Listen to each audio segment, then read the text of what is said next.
Thank you everyone for joining this webinar tonight. We are really excited to have three guests with us, three clinicians. We're going to be talking about oncology-related lymphedema. And this evening we have Ingrid Weddick, who's an occupational therapist and a CLT, as well as Alexandra Hill, who's a PT and a CLT, and Joy Hesse, who's a SLP, who also works with head and neck related lymphedema. And here are the photos, and I'm going to let each clinician just introduce themselves and tell you a little bit about their background and give you a little bio, and then we will move on. And my name is Julie Green. I am the clinical services manager, also a lymphedema therapist and a clinical specialist here at Tactile. Okay, we just have a brief disclosure. I am employed by Tactile Medical, and all three of the speakers this evening are honorary speakers for Tactile as well.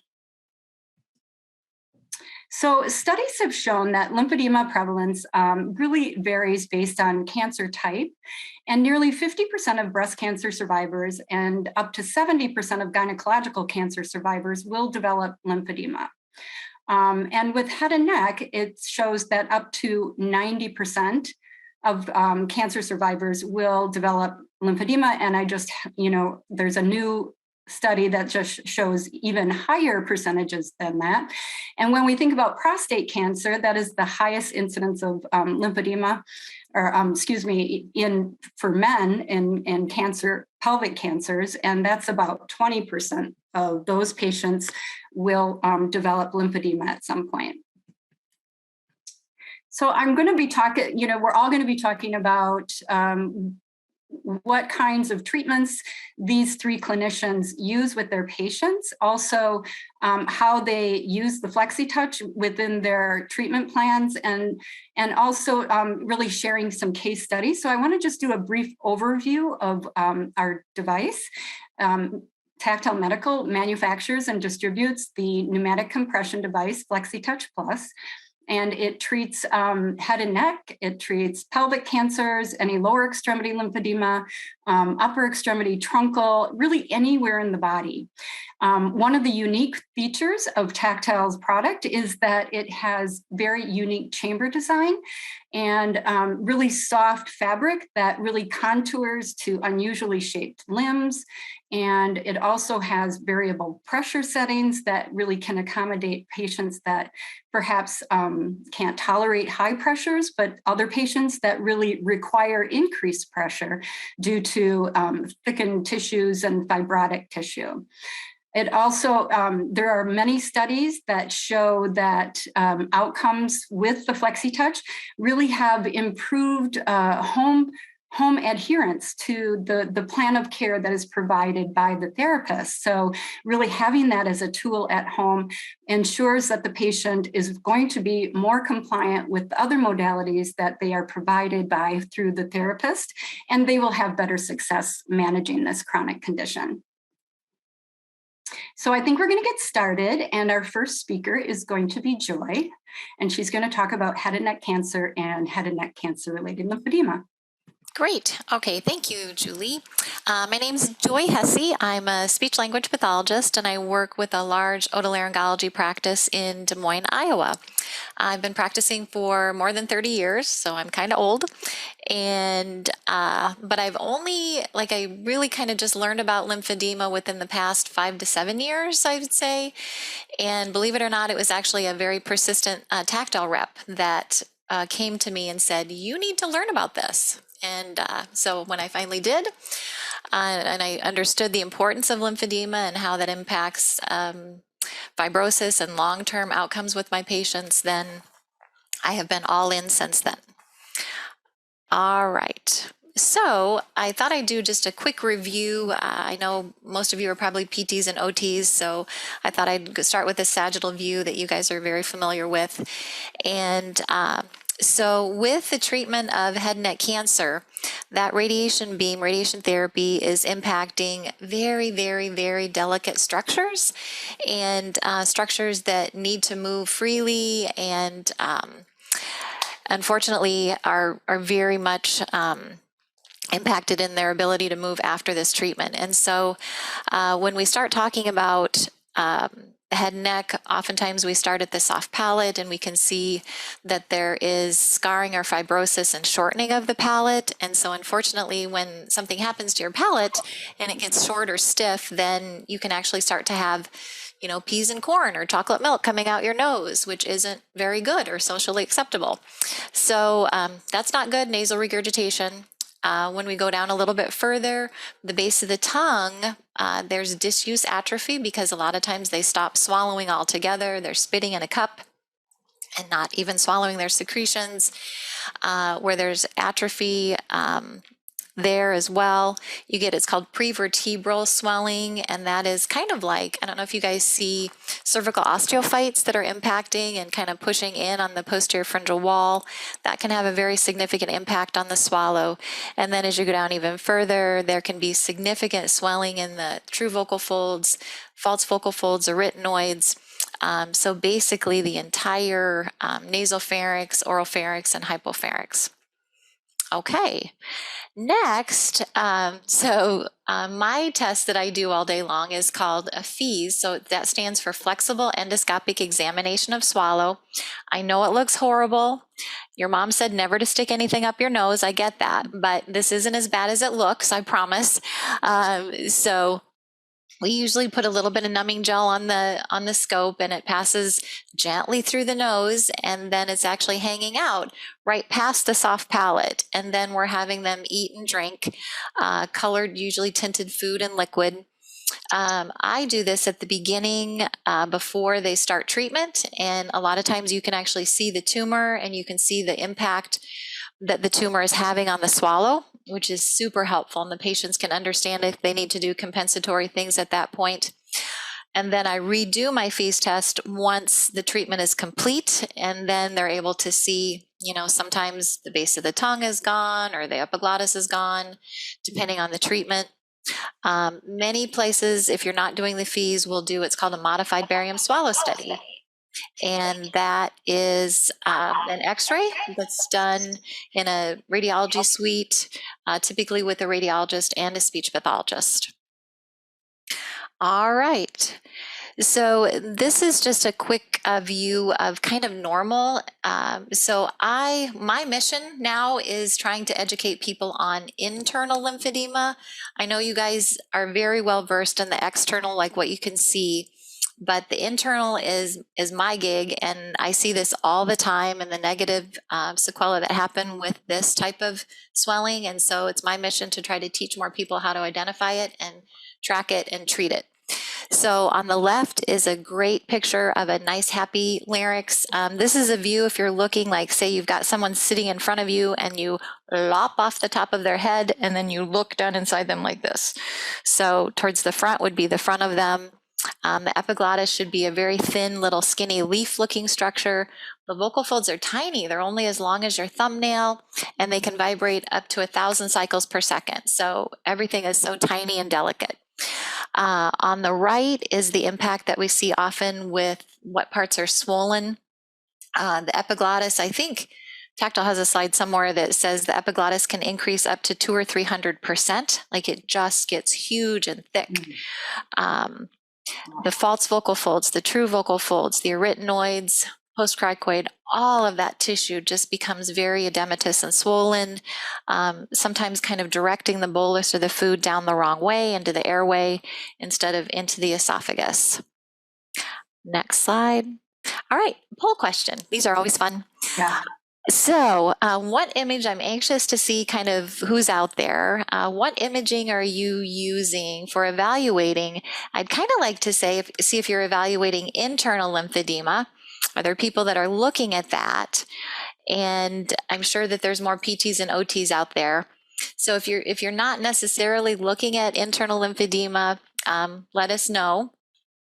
Wow. So are we looking through modified barium swallow? You know, you can tell some of these things with the x-ray. Are people using the FEES or endoscopy to look? Are you using both of the exams? If you're an SLP, are you only evaluating the external? Or lastly, I'm not an SLP and I'm only looking at the outside. Yeah, this is interesting. It kind of Yeah. shows who the audience is, right? Yeah, I'm anxious to see who's out there. Oh, all fives. Yeah. Right. Yeah. Okay, a few fees. Yay, good. And oh, that makes me happy. Both MBS and fees. So I think that's the perfect world where you can look both.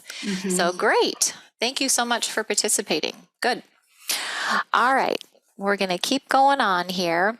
So this was the study that Julie alluded to a little bit earlier. This is like hot off the press, brand new.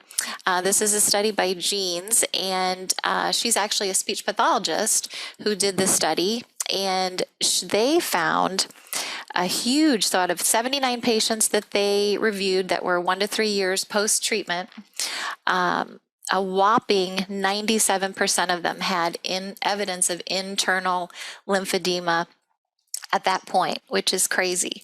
And, I have to say I scope up to 16 patients a day, and obviously not all head and neck cancer patients, but I would tend to agree that they all or almost all of them have internal evidence of, you can tell that they've had radiation just by looking internally.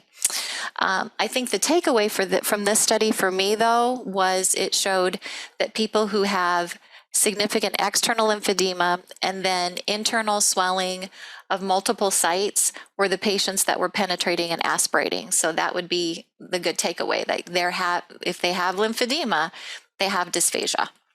I think it's really interesting too, just to think about this high percentage. And 10 years ago, I don't think you would have found an ENT that would have even admitted that lymphedema existed in this population. No. And, my ENTs, when I first learned about it, they had not a clue. And, I'm with good doctors, and they see a lot of head and neck cancer, and they had no idea. So I would completely agree that we have to get to the doctors, but we also have to get the word out to the speech pathologists, I feel like.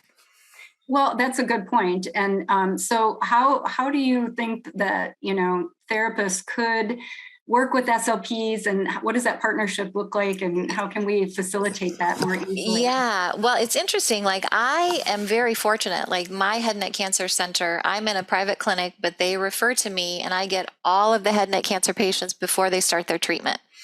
And then I'm actually the one that does the measurements, and I send them to the CLT.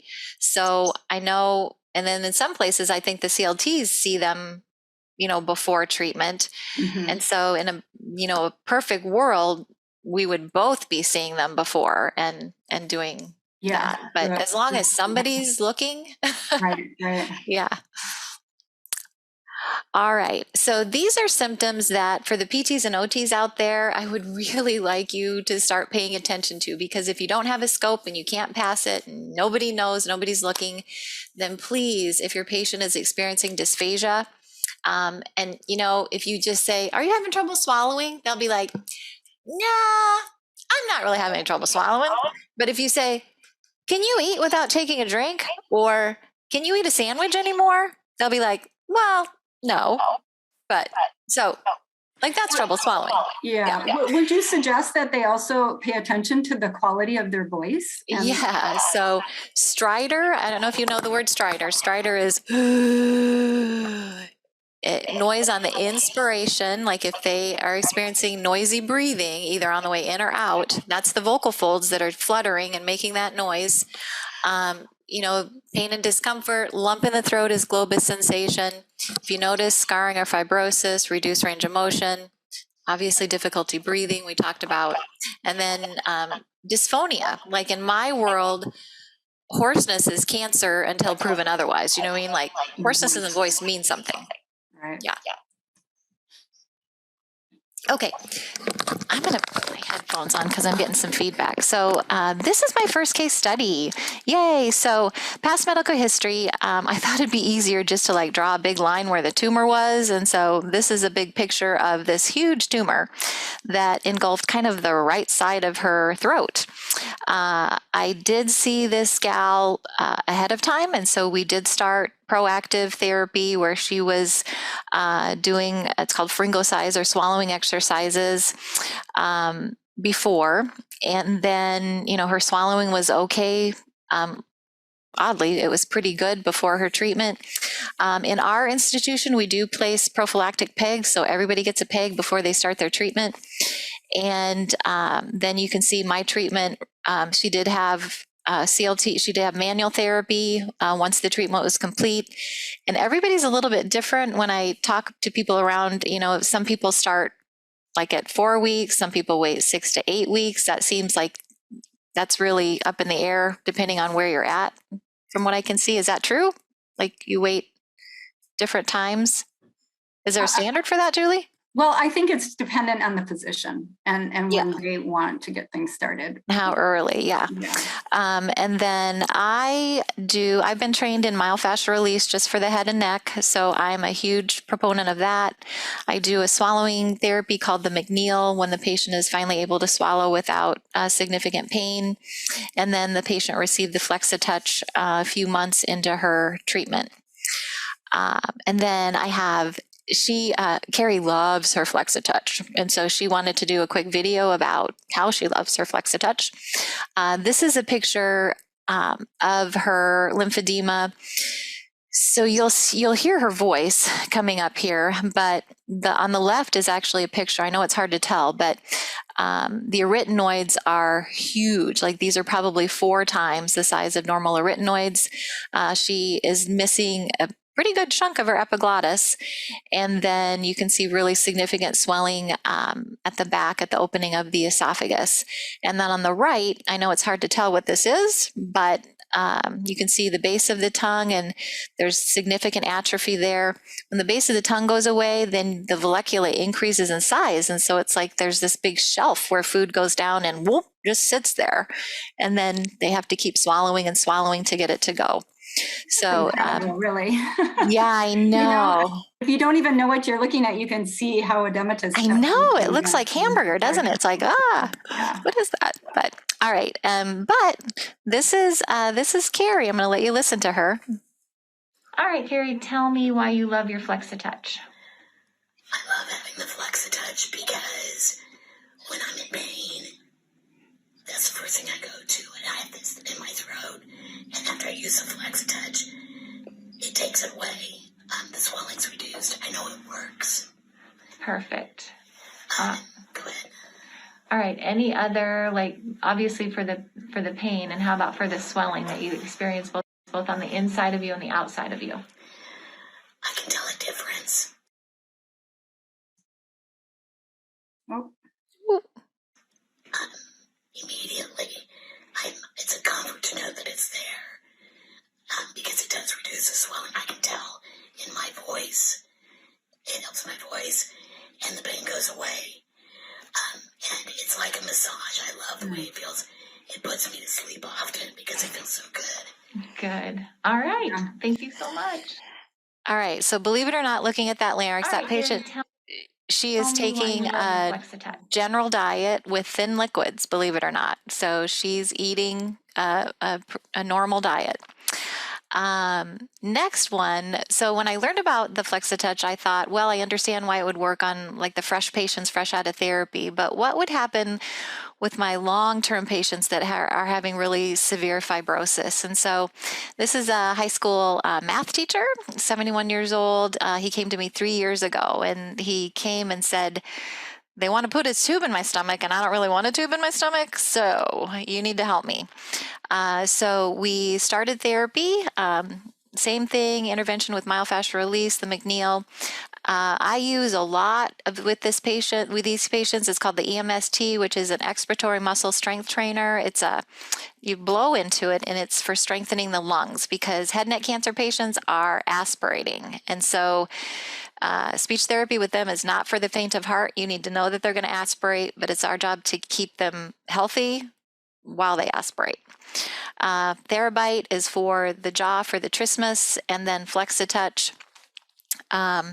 This gentleman had a huge, like a mandibulectomy, partial glossectomy, pec flap, like everything is gone. And so this is him. This is a picture of him. You could see where they cut through the mandible there. And then I didn't get a great picture of his neck, but like very, very, very severe fibrosis when he first came. He hadn't ever had any therapy, like 19 years of zero therapy.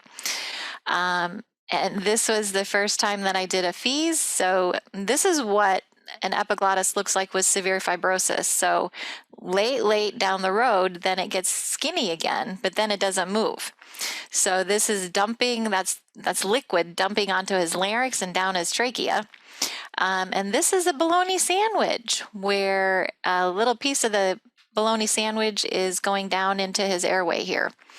So with our treatment, he had improved safety, and the efficiency unfortunately doesn't change a lot, but obviously the safety is the most important to me. I actually I wrote this up for my American Speech and Hearing Association poster session. And so PTs and OTs, you'll recognize range of motion. Like I got good with my goniometer measuring. And you can see significant improvement in range of motion. He's like, oh, I can move my shoulder now. And then on the left speaks to the improvements with his swallow, with the MD Anderson dysphagia inventory, and then EAT-10 with significant improvements with quality of life. And 3 years later, he still doesn't have a peg. Boom. That's awesome. I know. Yeah. Incredible. All right. I think we're going to move on. Thank you so much, Joy. That was really, really informative. Now we're going to have our next speaker talk about breast cancer related lymphedema. Thank you. I'm Ingrid Wettig, and I am a CODA and a CLT. And I work for Twin City Orthopedics out of Minneapolis area. And I've been, by trade, I started in hand therapy, and I've been practicing that for 22 years. And about 12 years ago, I had a local plastic surgeon that approached me about starting a breast cancer rehab program. And so we have built that quite substantially over the last 12 years. And during that process, I also decided that to be the best therapist I could be, I needed to have my CLT and some lymphedema training, as oftentimes they go hand in hand, the breast cancer and the lymphedema. So I'm starting my presentation today with a breast cancer related like an early detection card. And this is really valuable for determining kind of the risk factors and the status of the patient as they come into the clinic. With risk factors listed on one side, you can score it on the other.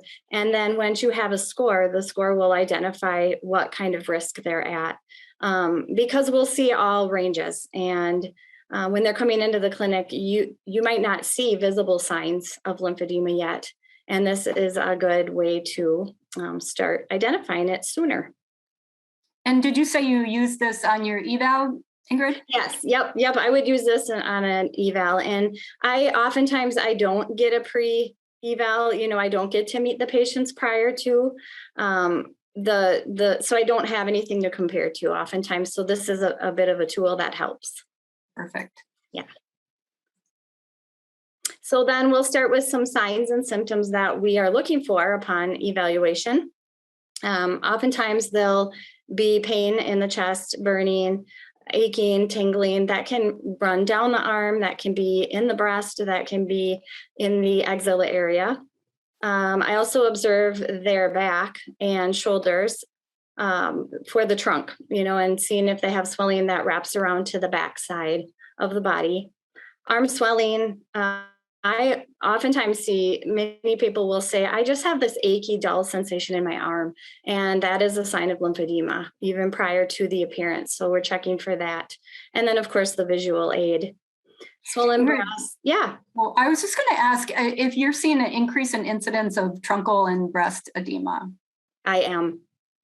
Yes, I am. And I would say now that I'm honing my skills after doing this a few years, I'm recognizing it myself a lot sooner. And I do think I see it more in the breast than in the arm, to be honest with you. Yeah, that's what we're finding too. So then the other sign to look for in the breast itself is the swollen, dimpled appearance of that orange peel, people will say, follicles enlarged. And then, of course, looking at the hands. And as a hand therapist, I tend to stare at hands anyway. So I'll be checking those hands out as well. So I have a poll question as well. And if you see breast cancer related lymphedema, I would love to know what the most common presentation you are seeing. Would it be the arm, the chest, the hand, or are you looking at the trunk and the back? So if you can take a minute and check one of those off. Kind of interesting after we just talked about the breast and the chest. Right. It does vary. So it is interesting.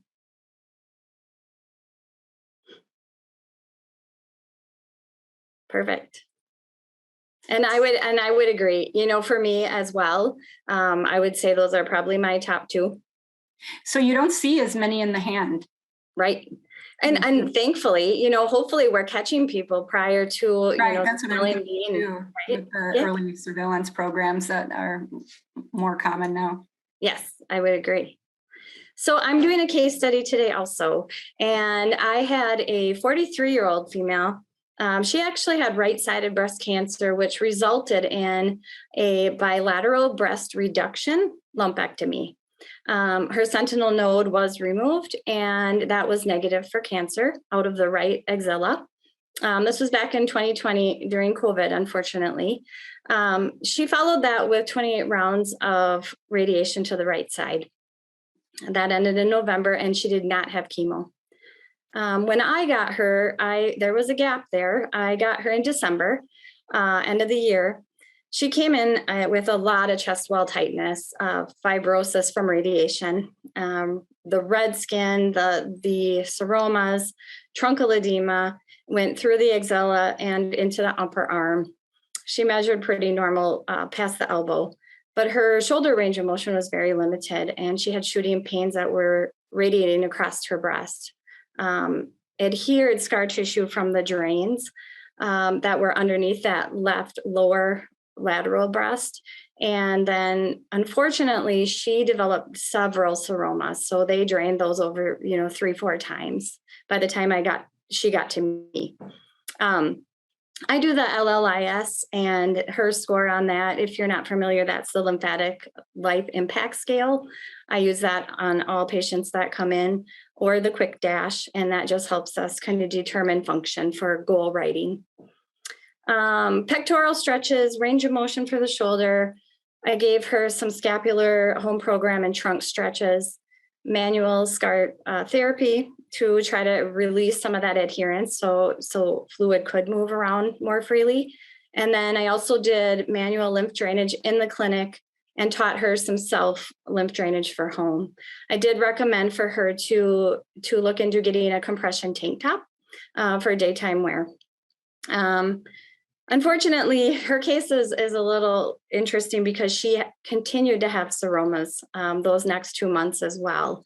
So she had another drain placed, and they inserted that right where that adhered scar tissue was into the lower breast, which actually resolved some of that. So it was good he could clean that out a little bit. Right. But now we're limited again because I cannot do much therapy with her, and she's limited to 90 degrees of shoulder range of motion again, so the drain doesn't come loose. So after that, this is when I got the FlexiTouch then for this patient, and I was really excited to get the vest component that wraps around under the axilla and the breast itself for her. This pre-FlexiTouch, this is her when I got her into therapy also. So this would have been our pre-treatment photo. And you can see that breast is larger. Because this was a reduction, she got to keep her nipples. So those scars are all coming down and then around the underside of the breast. And the redness, she had a lot of that orange peel appearance, which is hard to see on here. And she was in a great deal of pain. This next photo is 6 months after. So when you're looking at your screen, you have your pre. This is the side view, and you can see a great deal of difference in the size of that breast and the coloring. And then post-treatment, including FlexiTouch, this is 6 months later. So I always do a 6-month check-in if I can. And this was the photo from that. So we had some really impressive results. Nice results. Honestly, it looks great. Yes. When we're talking about, that increase in incidence of breast and chest wall edema, how are you educating your physicians on how to identify this and if they are identifying it early, or because I just have found that physicians still are just looking at the arms? Yes, I agree. And sometimes they don't even have them undressed at that point if it's in the oncology clinic. And so, yes, that's what we're going by.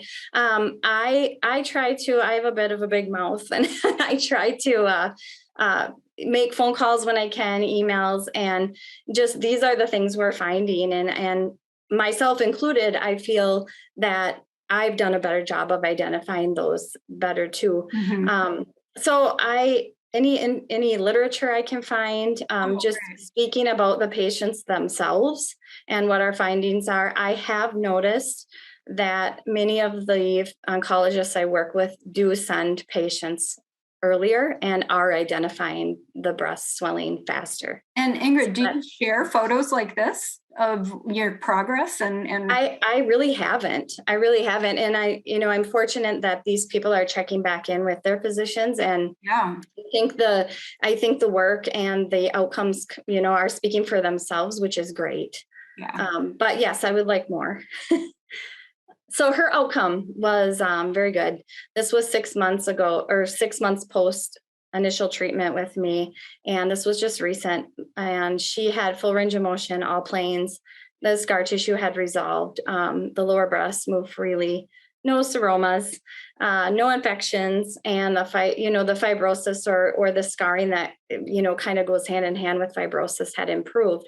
So I included on here for you her initial measurements of her arm. So I'm doing the tape in centimeters around the various points of the arm, and I've got her right and left, and her right side was her affected side.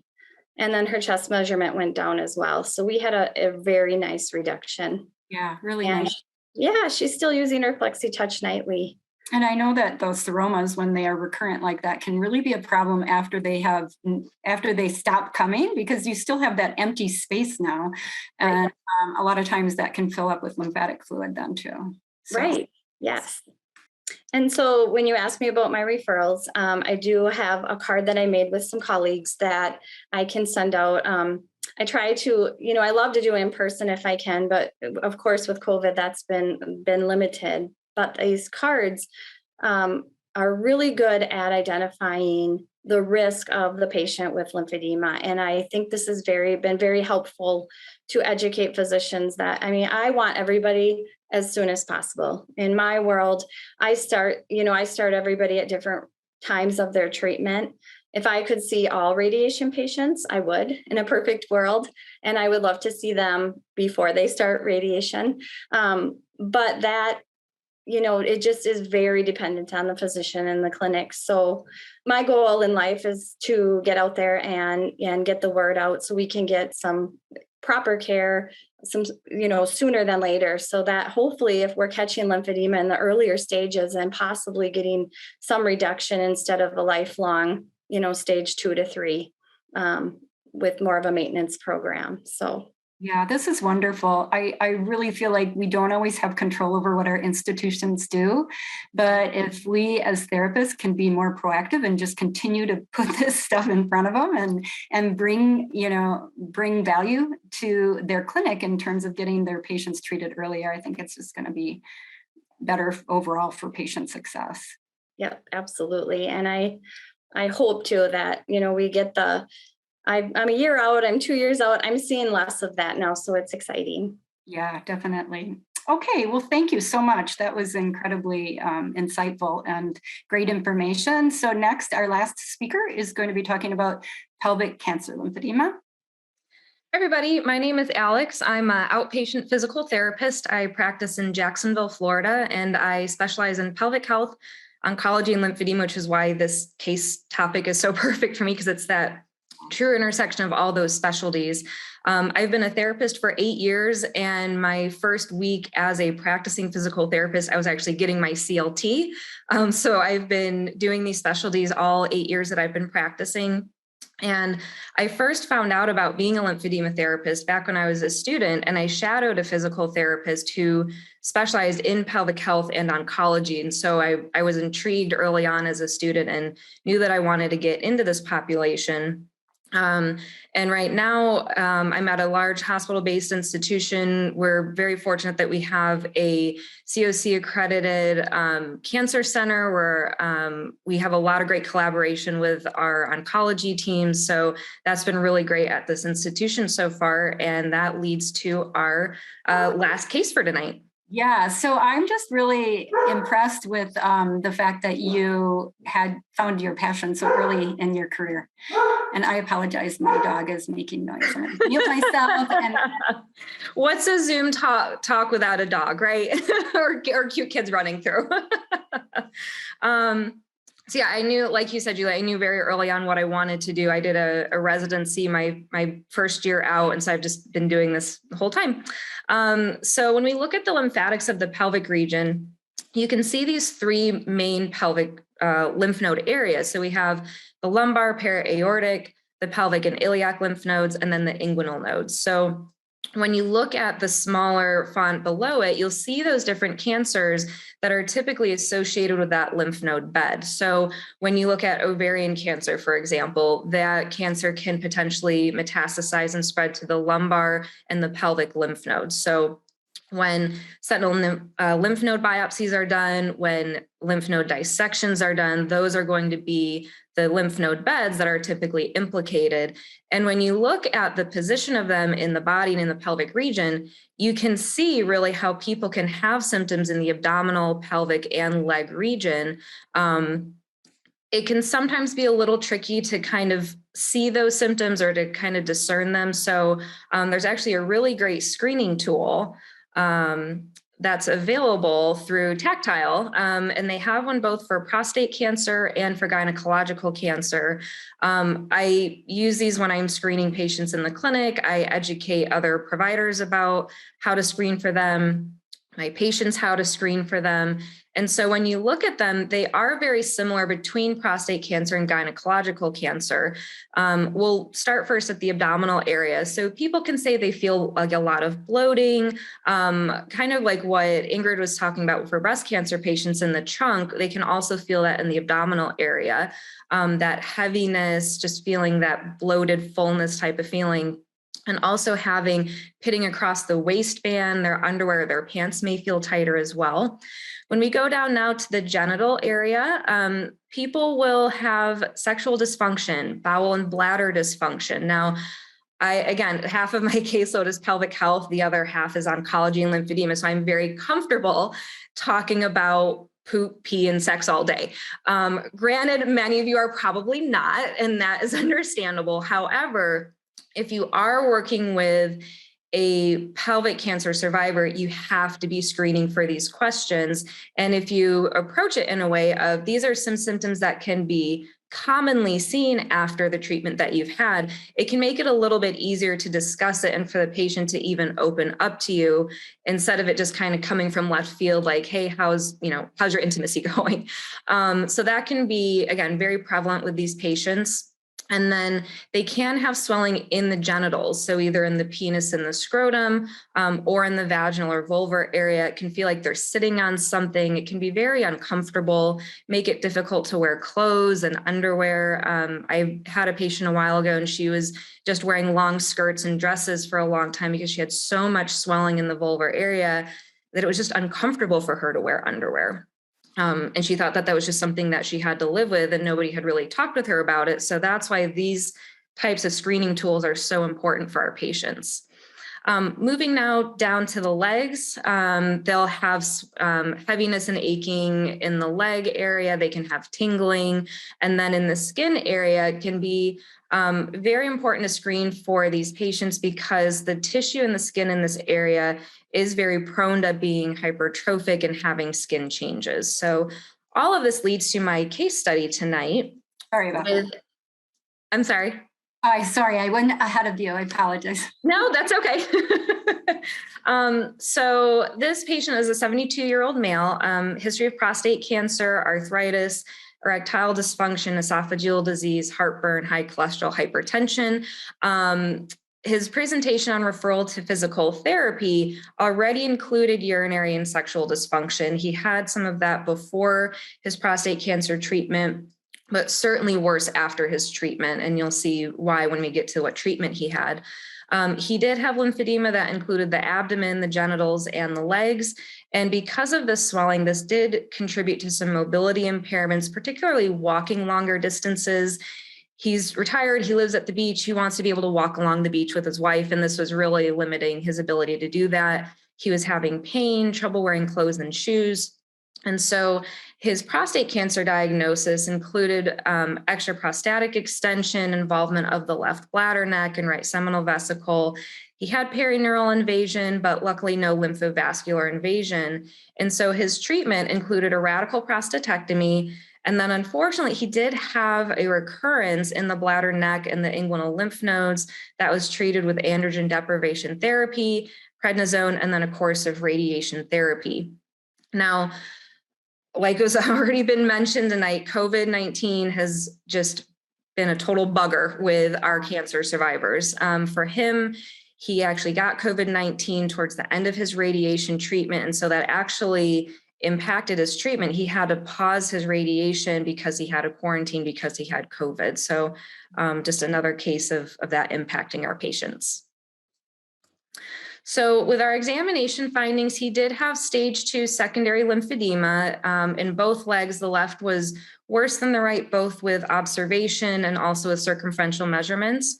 He had swelling in the abdomen. And again, I used that kind of symptom screener that I mentioned before for assessing that. And then he also had swelling in the genitals, including the penis and the scrotum.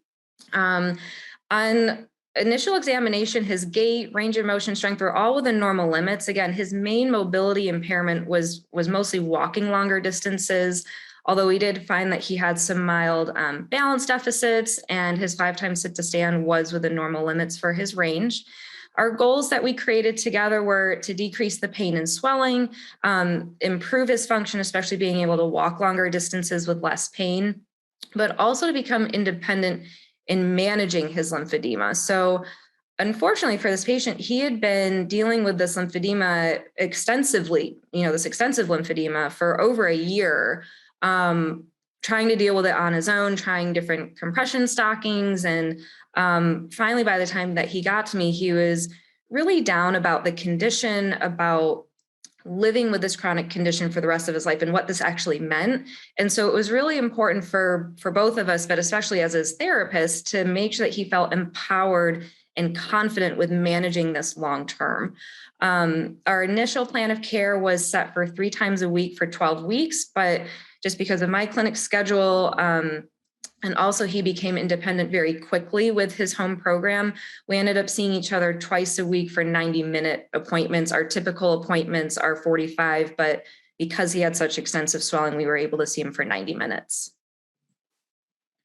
So we do have another poll question. So for this patient in particular, looking at the fact that he had abdominal, genital, and leg lymphedema, what types of interventions could be utilized for him? So lymphatic drainage, compression bandaging for genitals and the legs, the lymphatic pump, or all the above, or other.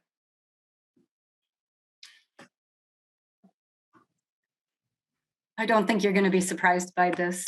I'm not either. It's the end of the night, especially if anybody's on the West Coast or the East Coast like I am. It's the end of the night. I just wanted to give you an easy one. Right? Yes. Excellent. See, you can all go out and start treating pelvic lymphedema now. Yeah, that is wonderful that, all clinicians agree that every component is important. Right. And I do get a question a lot, when I'm talking with other clinicians is can you use a pump? Like, can a pump be helpful for genital lymphedema? Because historically, the pumps with less chambers and looking at, the structure of them and how they're actually used could actually make genital lymphedema worse. However, and we'll see in this case on the next slide that we actually did use a pump for him, and it was very helpful. It's important to still monitor that. However, for this patient, we did manual lymphatic drainage. We did both legs. I instructed him on how to do genital lymphatic drainage as well. We have a consent form for anybody that we do pelvic work with, so they have a very clear understanding of what we're doing, why we're doing it. And then in the clinic, we did use a pneumatic compression device. We used a pump. I would have it on one leg while I did manual lymphatic drainage on the other leg. I would wrap that full leg, take the pump off the other leg, wrap that full leg. And so that was kind of how we managed doing both the drainage and the bandaging in the clinic. And then again, he learned how to do the bandaging on his own at home. We've recently been able to get him a FlexiTouch Plus system. And so he's been using that for the last couple of weeks, and it does, we met our goal in that he does feel more confident and empowered in managing this long term. Instead of having to do the manual lymphatic drainage for both legs and the genitals and the deep abdominal sequence, he can simply put on the pump, hit the on button, relax, and it's doing that work for him, and it's consistently doing that for him, which is really important. He's transitioned now to compression garments, so he's using 30 to 40 millimeters of mercury of compression pantyhose, as well as using a swell spot that's addressing both the suprapubic and the genital area. He'll use that usually in the evenings or nighttime with like biker shorts, just because it's a lot to wear during the daytime. As you can see in the picture, we did also use kinesio tape. How we placed it kind of varied on how he was presenting. This is a little bit more recent. He is now able to fit more comfortably into his underwear, which he's very excited about. And then also with this kinesio tape, in this visit, he mainly had swelling in the proximal medial thigh. And so we were helping to direct that flow outwards away from where he was having most of that swelling. He does know how to do this for himself at home if he needs to do it. And then we did do exercises like remedial exercises, new step, and then some balance exercises as well. And so his outcomes, I just saw him last week. He's feeling good with his pump, feeling good with his compression garments. He's able to walk along the beach now, take his bike out on the beach, less pain. And he has had improvements with his urinary and sexual function as well, because there's just less swelling in the area. So, I thought this was a really good case for tonight, just because it really showed that we need to make sure that patients are comfortable and confident with what to do long-term with dealing with this chronic condition. So I just have a quick question before we get started in the Q&A, and that is, the genital edema is such a difficult subject to talk about with some patients. And, with the use of the FlexiTouch, how are you monitoring, how are you measuring your progress? And is it through patient-reported outcomes? What kind of measurements do you do? And yeah, that's a really good question. So typically with genital edema, because it is difficult to measure it for many people, either measuring around the circumference of the base of the penis or the scrotum, measuring at the vulva, it can be difficult to do that. So oftentimes I'll take pictures for our medical record so that we can track that a little bit better. And then we do have specific patient outcome questionnaires that look at either sexual health or bowel bladder dysfunction, whatever they're coming in for, including colorectal cancer. People that have colorectal cancer can develop lymphedema as well, depending on their treatment. So we can use those outcomes for that.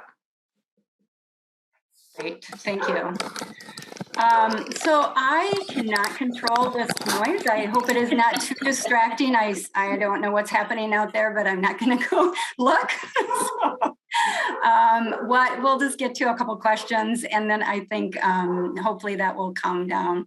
So one question for Joy: where did you get your myofascial release education and experience. And Okay, so there are two physical therapists actually that do a great job. One is Walt Fritz. He is, think, based in New York. I took my first class with Walt Fritz. He does them across the country and even across the world. The second one is John Kelly.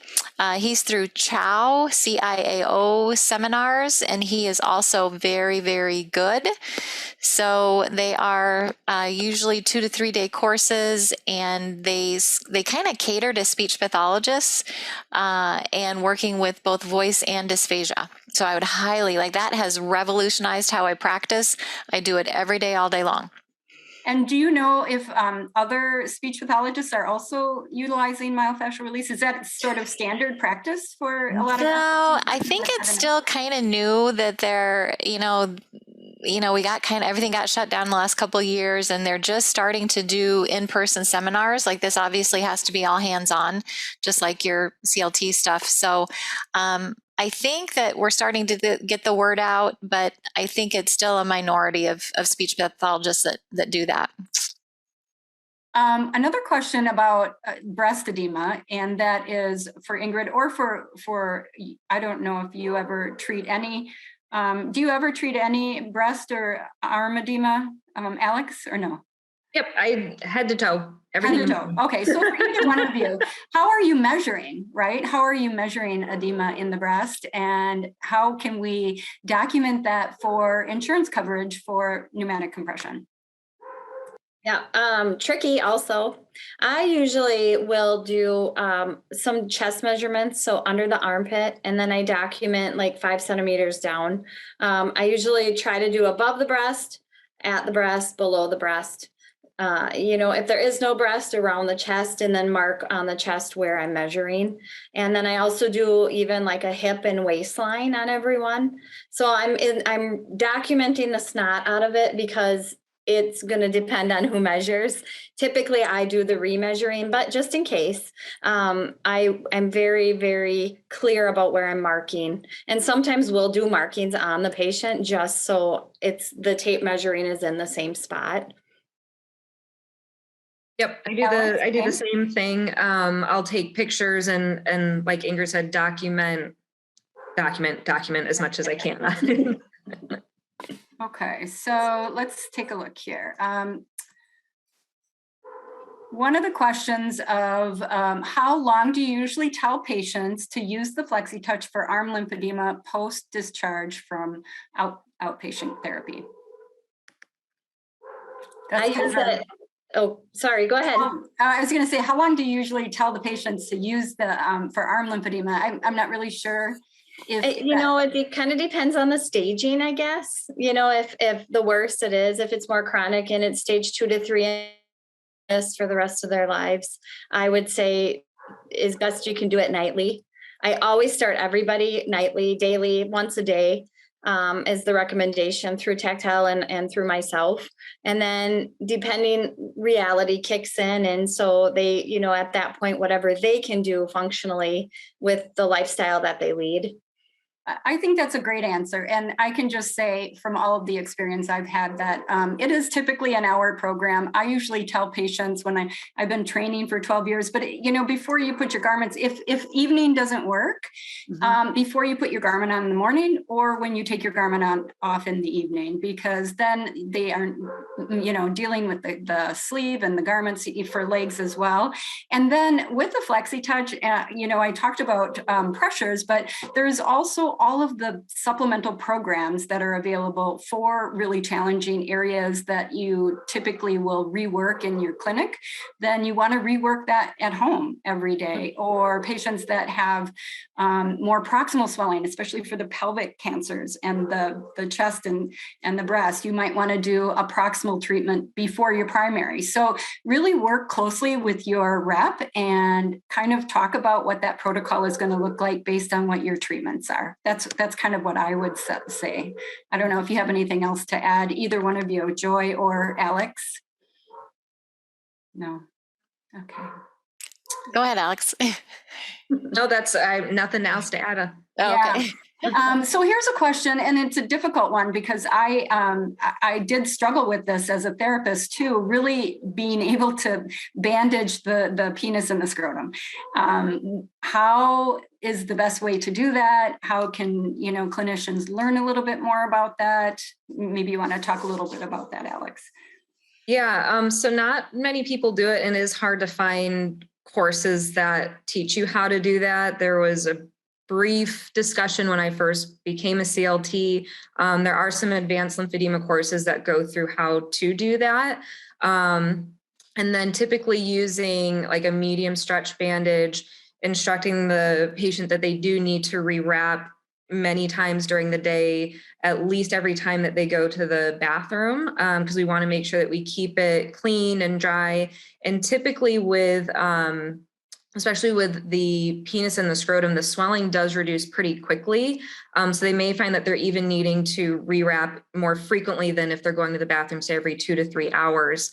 And again, because of the gravity and the looseness of the tissue of the scrotum, if it's not wrapped consistently or at least doesn't have compression on it, then it does refill very quickly. So it's important that people understand that there needs to be some compression on it at all times initially starting out. And I think there is an urgency to get to these patients early, because I know that it is very difficult once some fibrosis sets in. And so really asking those questions right away. And that is a really good conversation to have with physicians about educating them on making sure that they are identifying that early and getting them to you. Yeah, right? Absolutely. Absolutely. And this is something even in acute care that can be addressed. So yes. During the pandemic and our outpatient clinics closed and I was redirected, I was in the hospital on a COVID floor. But I remember this one patient had a scrotum, like literally the size of a basketball, and nobody was really doing anything about it. So the poor gentleman just wasn't really able to move or walk or be comfortable. And so I was like, I know that I'm here for COVID. Like I was on the prone team, but can we do something about this? And so we did wrapping. We kind of created a sling with blankets to support it. But I mean, why wasn't this being addressed? I could get on a whole soapbox about this, but yeah, it's definitely important. I think we could all, right? Exactly. So there's a lot of questions about FlexiTouch, which is great. What do you base the choice of low, medium, high pressures in the pump on your patients based on the stage? And I'm going to just let one of you answer that. I obviously have my own answer, but let me hear from one of you to see what your strategy is for that.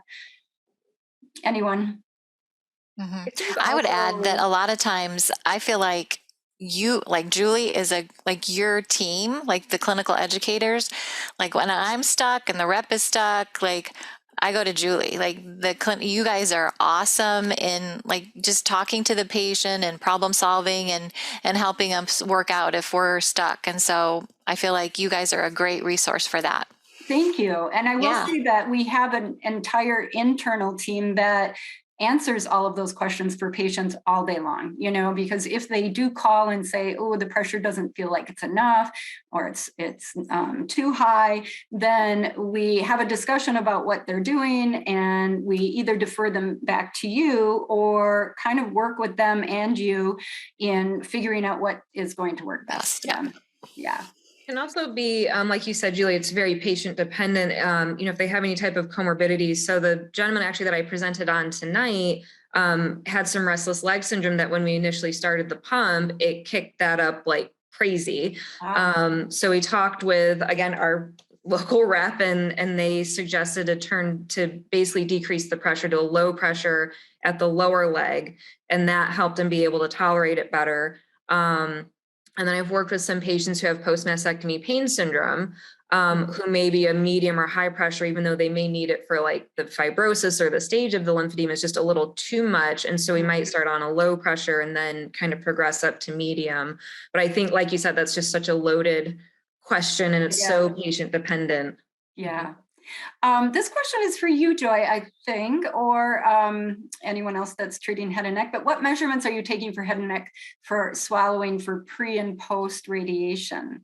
So, Yeah, so I will do, so I'm the one that I do, what's that called? Like I do the facial measurements The and then MD the Anderson composite, is a yeah, the person? composite neck measurement. So I do the composite upper, middle, and lower neck, the MD Anderson facial measurements. We get at the baseline, I do a fees, and then I do like a couple quality of life things before I start like treatment as well after their cancer treatments are completed. So is that Yeah, I think good? so. I mean, a Yeah. lot of, and I think, Joy, you have said this in the past, that patient-reported outcomes, right? I mean, what are they telling you pre and post about what's happening at home while they're eating, while they're talking, Yes. So They're I kind think, of liars. They're a little bit liars, kind of. So you have to say, now, really? Because,